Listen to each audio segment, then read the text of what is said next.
दोस्तों कहते हैं ना कि बहुत बड़ा बनो, खूब पैसा कमाओ, माँ बाप को खुश रखो, लेकिन रास्ता सही चुनो, नहीं तो ये दौलत, शोहरत और जुनून कब आप पे हावी हो जाए आप सोच भी नहीं सकते।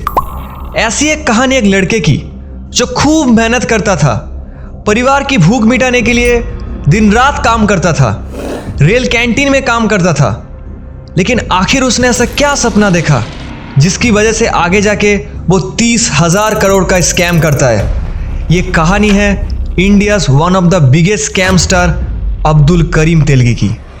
ये शख्स कोई और नहीं बल्कि अब्दुल करीम तेलगी है। अब्दुल करीम तेलगी।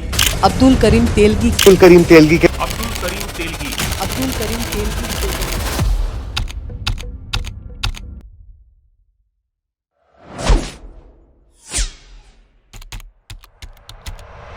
स्टैम्प पेपर जिससे आप sale deeds, company deeds, partnership deeds जैसे तमाम काम कर सकते हैं, ऐसा हम लोग सोचते हैं। लेकिन ये स्टैम्प पेपर किसी की जिंदगी बदल भी सकता है और तबाह भी कर सकता है। एक ऐसी कहानी की शुरुआत होती है साल 1961 में, जब लाड साहब तेलगी घर में उनका दूसरा बेटा अब्दुल करीम का जन्म होता है।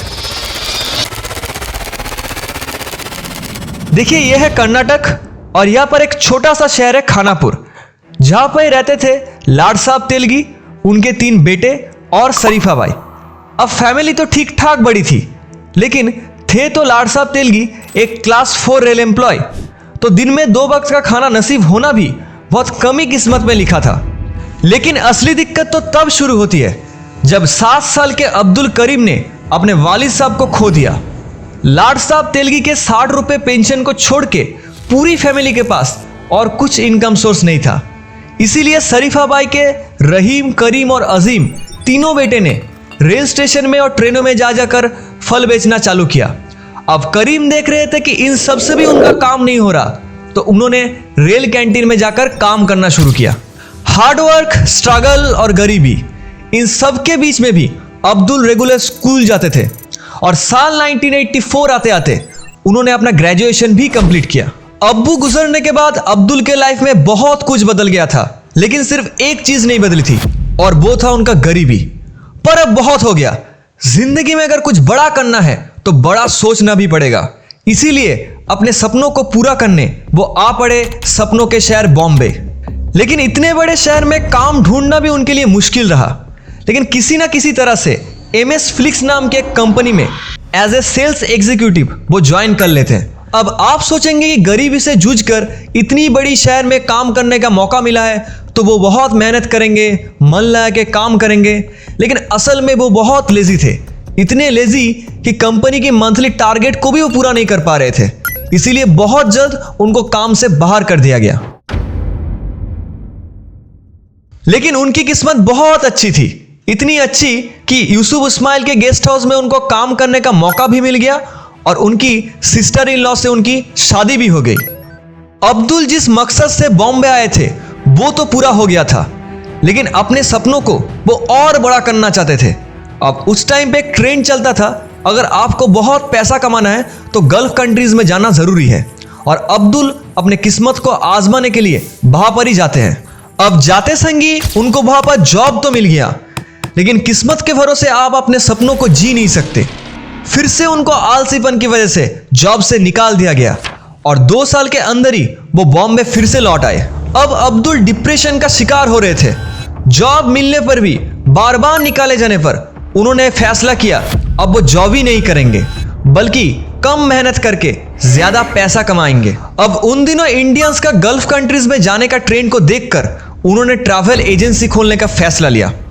एजेंसी खोलने के बाद कुछ समय तक तो उनका बिजनेस ठीक ठाक ही चला, लेकिन मार्केट के बढ़ते कंपटीशन के कारण उनका यह बिजनेस भी डाउनफॉल होने लगा। अब घुमा फिरा कर वो एक ही सिचुएशन में बार बार फंसे जा रहे थे। जिंदगी के इस हालत में आकर वो सही और गलत, झूठ और सच्चाई, अच्छाई और बुराई के बीच फर्क करना भी भूल चुके थे। अब वो किसी ना किसी तरह से बस ज्यादा से ज्यादा पैसा कमाना चाहते थे। उन्होंने देखा कि बहुत सारे लोग गल्फ कंट्रीज जाना तो चाहते हैं, लेकिन प्रॉपर डॉक्यूमेंट्स और एजुकेशन क्वालिफिकेशन ना होने के कारण नहीं जा पाते थे, और इन लोगों की उम्मीद की किरण बने अब्दुल पैसे के बदले फेक डॉक्यूमेंट्स बनाने लगे और ज्यादा से ज्यादा इंडियंस को गलत तरीकों से देश के बाहर भेजने लगे। जॉब और ट्रैवल एजेंसी से वो जितने पैसे कमा रहे थे उससे कई गुना ज्यादा पैसा वो कमाने लगे इस फेक पॉलिसी से। अब वो सच्चाई की दुनिया से भागकर एक फिक्सर बन चुके थे। लेकिन कहते हैं ना, जिंदगी कभी भी सीधी रेखा पे नहीं चलती, ऊपर वाले को सब पता होता है। इस रैकेट के बीच ऐसे बहुत लोग थे जो अब्दुल से नाराज थे, क्योंकि वो काम को डिले कर देते थे, काम को रिफ्यूज कर देते थे। तो उन लोगों ने बॉम्बे पुलिस के पास जाके अब्दुल के अगेंस्ट रिपोर्ट कर दिया और पुलिस अब्दुल को ढूंढते ढूंढते खानापुर आ जाती है और साल 1993 में खानापुर में ही आईपीसी के मुताबिक अब्दुल को अरेस्ट कर लेते हैं। जेल में रहने के दौरान उनके पास सुधरने का तो मौका था, लेकिन पैसा का जुनून इस हद तक उन पे हावी हो गया था कि सही रास्ते में जाना तो दूर, उसके बारे में सोच भी नहीं सकते थे। अब जेल में रहते रहते उनकी मुलाकात एक ऐसे शख्स से होता है जो ऑलरेडी फिक्सिंग की दुनिया में अपना हाथ बसा चुके थे, और यह शख्स था राम रतन सोनी।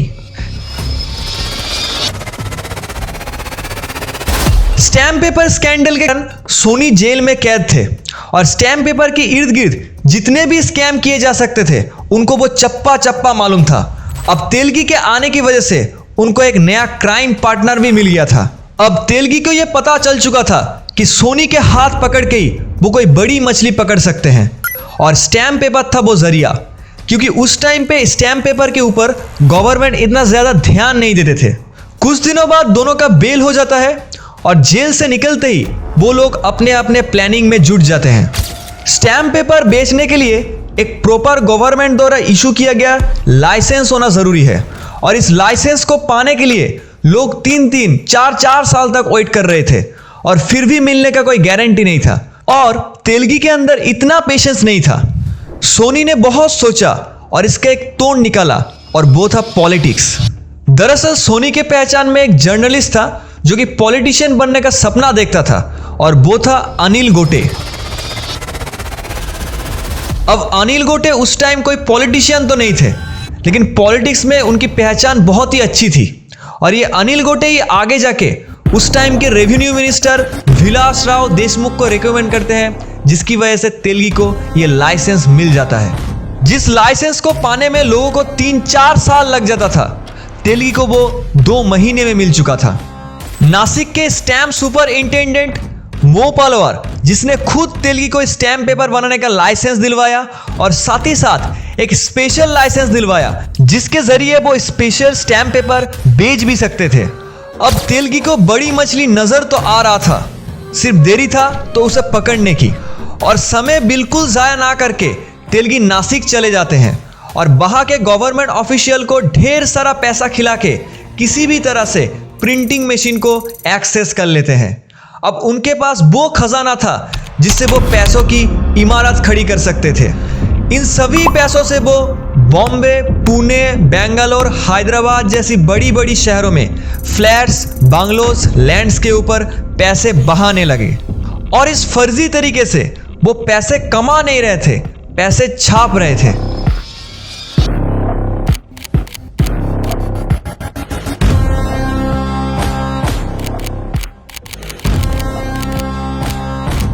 लेकिन दोस्तों, पहले ही मैंने कहा था कि जिंदगी कभी भी सीधी रेखा पे नहीं चलती, ऊपर वाले को सब पता रहता है, और इस बार किसी भी कीमत में ऊपर वाले तेलगी को बख्शने नहीं वाला था। तेलगी और मो पलवार बहुत दिन तक काफी अच्छे दोस्त थे, लेकिन अचानक ये दोस्ती नफरत में बदल जाती है, और ये नफरत ही वो वजह थी जिसकी वजह से तेलगी का ये फ्रॉड चैप्टर जल्दी खत्म होने जा रहा था। मो पलवार गुस्से में आकर तेलगी का स्टैम्प वेंडर लाइसेंस कैंसिल करवा देते हैं।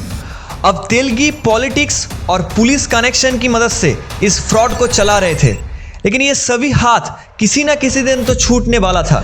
अचानक बेंगलोर पुलिस तेलगी को साल 2000 में अरेस्ट कर लेते हैं, और पुलिस जब इस केस की इन्वेस्टिगेशन को शुरू करते हैं तो धीरे धीरे सभी फोल्डर्स खुलने लगते हैं, और ये केस पहले बेंगलोर पुलिस से बॉम्बे के पास और फिर सीबीआई के पास जाती है। फिर पता चलता है अब्दुल करीम तेलगी ने करीबन 30,000 करोड़ का स्कैम किया है, जो इंडियन हिस्ट्री में बिगेस्ट स्कैम माना जाता है। One of the biggest scams in the country has ever seen. Whenever the history of scams will be written in this country, this is always going to figure in the top 5 scams of it. काम होता था, अभी भी हो रहा है, आगे भी होगा, नया कुछ नहीं है। 2006 में अदालत ने तेलगी को 1000 करोड़ का फाइन और 30 साल का सजा सुनाया, लेकिन तेलगी कुछ डिजीज के कारण 2017 में ही गुजर जाते हैं। इस कहानी से हम एक बात सीख सकते हैं कि हर गलती के बाद इंसान को मौका मिलता है ईमानदारी, सच्चाई और अच्छे लगन से कुछ नया करने का, लेकिन तेलगी उनमें से नहीं थे। Thank you.